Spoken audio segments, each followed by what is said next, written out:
नमस्कार दोस्तों, स्वागत है उसी का online data first study channel पर। फिर से दोस्तों उसी के बीच आज लेटेस्ट अपडेट के साथ में बात करेंगे दोस्तों 69,000 को लेकर। 69,000 के साथ में दोस्तों अन्य भी तमाम अपडेट हम कवर करने वाले हैं। सबसे पहले दोस्तों बताना चाहूँगा, सरकार ने एक मुद्दे पर काउंटर दाखिल किया है।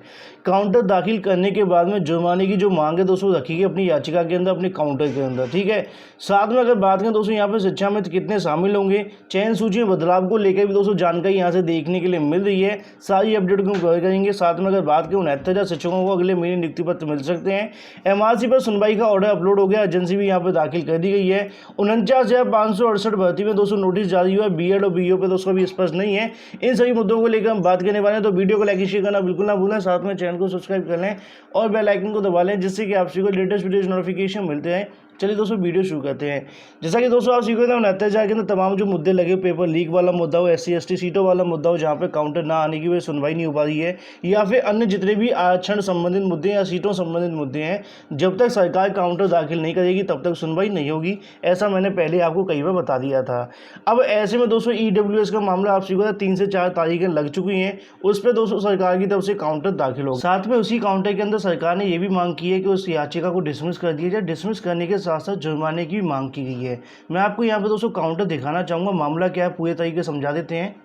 असल में बात ये, जब दोस्तों भर्ती आई थी, भर्ती आने के बाद में अभ्यर्थी तरफ से लगातार जो कोशिश थी कि EWS आरक्षण को लेकर याचिका डाली जाए, लेकिन अभ्यर्थी ने याचिका नहीं डाली। अभ्यर्थी की तरफ से याचिका डाली गई दोस्तों। अगर बात करें यहाँ पर जब मामला सुप्रीम कोर्ट में गया, मैं आपको बताना चाहूँगा मामला क्या है। लेकिन दोस्तों इस काउंटर के अंदर क्या लिखा है पहले आप उसको समझ लें। उनका कहना है कि 13/8/2019 को उत्तर प्रदेश के अंदर EWS लागू हुआ था, जो कि अगर हम बात करें 69,000 भर्ती का जो दोस्तों प्रोसेस है वो यहाँ पर जब तक शुरू हो चुका था। तो ऐसे में दोस्तों इससे पहले अगर बात करें, यहाँ पे भर्ती शुरू हो गई थी, जिस वजह से दोस्तों इसके अंदर वो लगाया नहीं जा सकता है। और सिंपल तौर पे उनकी तरफ से यहाँ पे ये कहा गया कि असिस्टेंट टीचर के अंदर जो क्लेम किया गया पेटिशन की तरफ से, उस याचिका को दोस्तों यहाँ पे डिसमिस कर दिया। डिसमिस के साथ साथ उन्होंने ये भी कहा है कि इस याचिका पर दोस्तों जो याचिकाकर्ता है उनको जुर्माना लगा दिया जाए। पहले दोस्तों मैं आपको समझाना चाहूँगा कि अभ्यर्थी तरफ से यहाँ पर दोस्तों जो EWS के अंदर मांग की गई है, जैसा कि मैंने आपको पहले बताया कि सरकार का यहाँ पे कहना है कि 69,000 का जो प्रोसेस है पहले शुरू हो गया था। लेकिन अगर हम बात करें इस EWS याचिका के अंदर दोस्तों अभ्यर्थी तरफ से यहाँ पर उनका कहना है कि जो याचिका फाइल की गई है उसके अंदर स्पष्ट तौर पर यह लिखा गया कि सरकार की तरफ से नोटिफिकेशन जारी करके ये बताया गया कि 69,000 का जो प्रोसेस है, विज्ञापन जारी किया गया था, वो दोस्तों मई के अंदर जारी हुआ था। और ऐसा ही दोस्तों आपको पता है कि डबल बेंच के आदेश के अंदर कहा गया था सरकार की तरफ से कि 69,000 का जो सिलेक्शन प्रोसेस अभी शुरू नहीं हुआ है, उसका भर्ती का जो विज्ञापन है वो आएगा। तो जो नया विज्ञापन जारी किया गया था मई के अंदर, उसको यहाँ पे चैलेंज किया गया है। अब ऐसे में दोस्तों अगर बात करें, दोनों मामले गंभीर हैं। अगर सुनवाई होगी तो ऐसे में दोस्तों सरकार की तरफ से तो मांग की गई है कि इस याचिका को खारिज कर दिया जाए। याचिका को खारिज करने के बाद में अगर हम बात करें यहाँ पे जुर्माना लगाने की जो बात है वो कही गई है। बाकी आगामी समय के अंदर जब इस पर सुनवाई होगी तभी दोस्तों आपको स्पष्टीकरण देखने के लिए मिलेगा, क्योंकि सरकार की तरफ से पहले सिलेक्शन प्रोसेस को लेकर मई के अंदर बात की 2020 की। बाकी दोस्तों फिलहाल जो बात की जा रही है वो 1/1/2012 की, दोस्तों 2018 की जो बात है वो की जा रही है कि वहाँ से सिलेक्शन प्रोसेस स्टार्ट हो गया था, इसलिए यहाँ पे EWS लागू नहीं किया जा सकता है। बाकी जब इस मुद्दे की सुनवाई होगी, सुनवाई होने के बाद में और भी चीज़ें आप सभी के सामने स्पष्ट हो जाएंगी। तो फिलहाल सरकार ने एक पे काउंटर दाखिल कर दिया है। दूसरी तरफ दोस्तों आपको पता है कि MRC का मुद्दा भी लगा हुआ है, जहां पे 68,500 के अंदर 5% आरक्षण का मुद्दा था, जिसके बारे में राज्य पिछड़ा वर्ग आयोग को जवाब दिया गया है। उम्मीद है जल्द दोस्तों राष्ट्रीय पिछड़ा वर्ग आयोग को MRC मुद्दे पर भी जवाब दिया जाएगा, जिससे कि 69,000 भर्ती आगे नहीं लटकेगी। तो फिलहाल आपको पता है कि MRC को लेकर तमाम याचिका हाईकोर्ट के अंदर भी लगी हुई है, जिनकी हमें समय समय पर सुनवाइयां देखने के लिए मिलती हैं। लेकिन सरकार की तरफ से काउंटर ना आने की वजह से उनकी जो सुनवाई है वो नहीं हो पाती है। तो एक यहाँ पर सुनवाई हुई मैं आप सभी को दिखाना चाहूँगा, जो कि दोस्तों आप सभी के सामने देखने मिलेगी सर्विस सिंगर 2020 आप सभी के सामने। जैसा कि दोस्तों पहले बताना चाहूँगा कि इसके अंदर जो मेन याचिका है वो लोहा सिंह पटेल के नाम से है। अब तक जितनी भी याचिकाएं दाखिल की गई हैं सारी याचिका उसके साथ कनेक्ट हो गई हैं, और उसका रीज़न भी आप सभी को पता है कि जब तक सरकार काउंटर नहीं देती है तब तक मामला दोस्तों लंबा खिंच जाता है। इसके अंदर दोस्तों आप सभी को नीचे देखने के लिए मिल जाएगा, जो कि आप सभी के सामने है। यहाँ पर दोस्तों काउंटर फाइल करने के दो वीक का समय दिया गया, मतलब 2 हफ्ते का समय है सरकार के पास में। जैसे ही वो काउंटर फाइल करेंगे 1 हफ्ते का समय मिलेगा दोस्तों एजेंडा फाइल करने की और उसके बाद में इस मामले की सुनवाई होगी।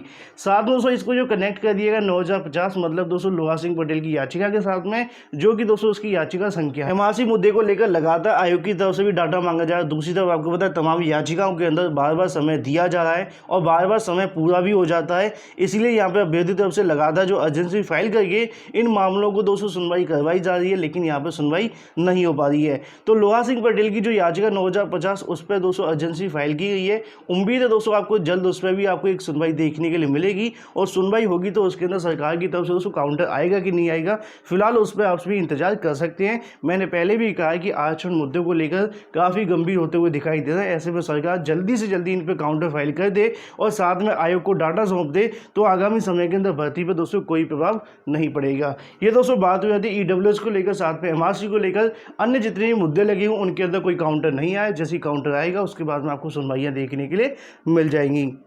तो ये तो दोस्तों बात हो जाती है कोर्ट अपडेट के बारे में। वहीं दोस्तों अगर बात करें, आप सभी को बताएं मामला सबसे बड़ा गंभीर है जो कि 250 शिक्षा मित्रों को लेकर। दोपहर को दोस्तों एक वीडियो मैंने आप सभी के सामने अपलोड किया था जिसके माध्यम से मैंने आप सभी को बताया था कि यहाँ पे शिक्षा मित्रों की संख्या 250 तो बताई जा रही है जो कि आधिकारिक नहीं है। एक बार आधिकारिक आएगी तो आपको पता चल जाएगा। तो ऐसे में जो अभ्यर्थी इस चीज़ को लेकर परेशान है कि आगामी समय के अंदर मेरिट लिस्ट के अंदर बदलाव होगा, पहली चीज़ तो है कि अभी ऑफिशियल नहीं आया कि बदलाव होगा। साथ में अगर बदलाव होता है तो कितने अभ्यर्थी शामिल होंगे इसको लेकर भी फिलहाल कोई जो है स्पष्टीकरण नहीं दिया गया है। साथ में बताना चाहूँगा दोस्तों, जैसा कि मैंने आप सभी को दिखाया था कि 12 अभ्यर्थी को दोस्तों मैंने डाटा चेक किया तो उसमें सिर्फ 1 क्वालिफाइड थे।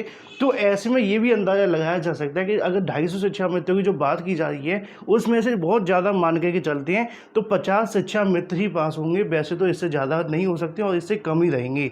साथ में इसको लेकर दोस्तों शासन स्तर पर भी जो बात है वो करने की कोशिश की गई है, उनकी तरफ से अभी तक कोई स्पष्टीकरण नहीं आया है। वहीं दोस्तों अगर बात करें बेसिक शिक्षा मंत्री जी की तरफ से दोस्तों जैसा कि आपको पता है निर्देशित किया गया, तो इसको लेकर दोस्तों विशेषज्ञों से जानकारी लेने की जो कोशिश है वो की गई है। एक तरीके से आप कह सकते हैं सूत्रों के हवाले से जानकारी लेने की जो कोशिश है की, क्योंकि अधिकारियों की तरफ से दोस्तों अभी ऑफिशियल नहीं है। तो यहाँ पे उनका ये भी कहना है कि जो पत्र जारी किया गया उसके अंदर इसलिए भी जारी किया गया है जिससे कि कुछ ऐसे शिक्षा मित्र इस भर्ती के अंदर शामिल हैं जिन्होंने दूरस्थ BTC किया हुआ है। आगामी समय के अंदर मामला माननीय न्यायालय के अंदर लंबित है। अगर वहाँ से 40-45 में कुछ होता है तो ऐसे में उन सभी शिक्षा मित्रों को दोस्तों इसके अंदर शामिल करने के लिए ये दोस्तों जो पत्र है वो जारी किया गया था जिससे कि आगामी समय में कोई परेशानी देखने के लिए ना मिले।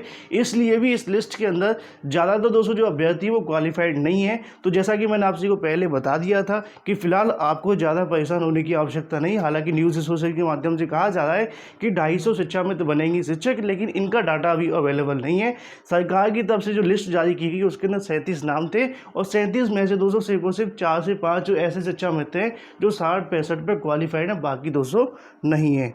तो ऐसे में दोस्तों यहाँ से बिल्कुल स्पष्ट हो जाता है कि आगामी समय के अंदर इसके अंदर दोस्तों आपको कोई बड़ा बदलाव देखने की शायद ही मिलेगा। जैसा कि मैं आप सभी को पहले बताया था कि हो सकता है इन सभी शिक्षा मित्रों को सेकंड काउंसलिंग के अंदर कंसीडर किया जाएगा।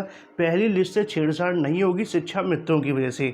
अन्य जो भी मुद्दे लगे, चाहे वो एमआरसी का मुद्दा या फिर दोस्तों PH कैटेगरी आरक्षण का मुद्दा है या कुछ और है, उस पर सुनवाई होने के बाद आपको जो है चीज़ें देखने के लिए मिल जाएंगी। लेकिन यहाँ पर दोस्तों शिक्षा मित्रों के शामिल होने की वजह से ज़्यादा प्रभाव नहीं। तो ऐसे में जितने भी कम गुणांक वाले अभ्यर्थी बार बार परेशान है कि अभ्यर्थी कोई बाहर होंगे, कितने गुणांक वाले बाहर हो जाएंगे, कितने गुणांक वाले अंदर हो जाएंगे, अभी तक दोस्तों आपको बिल्कुल भी परेशान होने की आवश्यकता नहीं है। जब इन्फॉर्मेशन होगी तो आपको 100% प्रोवाइड कर दी जाएगी। ऐसे में दोस्तों मैंने आप सभी को ये भी बता दिया है कि सूत्रों से मिली जानकारी के अनुसार उनका यहाँ पर ये कहना है कि ऐसे अभ्यर्थी की लिस्ट इसलिए दी जा रही है क्योंकि मामला न्यायालय के अंदर है। तो फिलहाल आप सभी इंतजार करें। ये दोस्तों बात हो जाती है आप सभी के सामने। अगर हम बात करें चयन सूची को लेकर, कोई बड़ा बदलाव शायद ही फिलहाल अभी देखने मिलेगा। बाकी आधिकारिक तौर पर दोस्तों स्पष्टीकरण मिलने के बाद में आप सभी को अभी जानकारी प्रोवाइड कर दी जाएगी। वहीं दूसरी तरफ बात करें सुप्रीम कोर्ट के ऑर्डर को लेकर, जैसा कि दोस्तों आप सभी को मैंने बताया कि संभावित जो तारीख है वो 7 अगस्त है। 7 अगस्त के बाद में कभी भी जो आपको ऑर्डर है वो देखने के लिए मिल जाएगा। बीच में 8 और 9 दोस्तों वर्किंग डे नहीं है। तो ऐसे में दोस्तों प्रबल संभावना देखने को मिली कि 7 से लेकर 10 तारीख के बीच में 69,000 कट ऑफ मुद्दे का ऑर्डर सुप्रीम कोर्ट से आने की प्रबल संभावना है। बाकी दोस्तों कॉजेस आने पर 100% आप सभी को बता दिया जाएगा। फिलहाल ज़्यादा इंतजार नहीं करना पड़ेगा।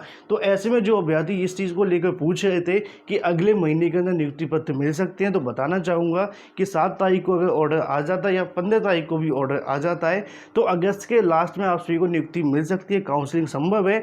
लेकिन अगर दोस्तों यहाँ पे जो अदर मामले लगे हुए हैं, जितने भी दोस्तों आचरण वाले मामले हैं या कोई और भी मुद्दा लगा हुआ है, उसकी वजह से दोस्तों अगर कोई प्रभाव नहीं पड़ता है तभी जो आपकी नियुक्ति वो संभव हो पाएगी। जैसा कि दोस्तों पिछड़ा वर्ग आयोग की तरफ से स्पष्ट कहा गया कि भर्ती ऐसे में संभव नहीं है। तो फिलहाल दोस्तों उम्मीद है कि 68,500 के अंदर सरकार ने डाटा दिया है मासी के बारे में, जल्द 69,000 को लेकर भी दोस्तों पिछड़ा वर्ग आयोग को संतुष्ट कर दे कि अगर दोस्तों उसके अंदर कोई गलती नहीं है तो भर्ती शुरू हो जाएगी, और होगी तो आपको पता चल ही जाएगा। तो ऐसे में जो अभ्यर्थी इस चीज़ को लेकर परेशान है कब तक भर्ती पूरी होगी, संभावित तो दोस्तों अगले महीने के अंदर आपको नियुक्ति पत्र मिल सकते हैं। लेकिन दूसरी तरफ आप सभी को होता है कि जो तमाम मुद्दे लगे हुए हैं इनमें से दोस्तों अगर किसी की सुनवाई होती है और मामला गंभीर होता है तो आप चीज़ों को समझ सकते हैं। बाकी एमआरसी तो गंभीर है ही है। ये दोस्तों बात यदि आप सभी के सामने नियुक्ति पत्र को लेकर तो 69,000 की सारी अपडेट आप सभी को। वहीं कुछ अभ्यर्थी बार बार दोस्तों बीईओ को लेकर, बीएड को लेकर पूछते हुए दिखाई दे रहे थे कि आगामी समय के अंदर परीक्षाएं आयोजित करवाएंगे नहीं करवाएंगे। इसको लेकर अभी कोई स्पष्टीकरण मिला है नहीं मिला, दिन भर अभ्यर्थी कमेंट करके पूछते हैं। तो मैंने आपको पहले ही बता दिया है